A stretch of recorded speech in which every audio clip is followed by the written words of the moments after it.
మిత్రులు శ్రేయోభిలాషులు అందరూ కూడా నిన్న ఫోన్ చేయటం, వారి అనుమతి తీసుకొని వారందరి సమక్షంలో వాళ్ళ కలిసి కాంగ్రెస్ పార్టీలో చేరడం జరిగింది.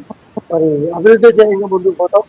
పక్షపాతానికి అభివృద్ధికి ఎక్కడ ఇబ్బంది కలగకుండా ముందుకు తీసుకునే కార్యక్రమం చేస్తామని చెప్పి కాన్స్టిట్యూన్సీ ప్రజానికాలందరికీ కూడా మీడియా సమక్షంలో మీ అందరి సమక్షంలో మాటిస్తూ అభివృద్ధి ధ్యేయంగా ముందుకు. నేను ఇవాళ ఇంకా గట్టిగా చెప్పాలంటే మీరు కాంగ్రెస్ అని ఎలా చెప్తారు? మీరు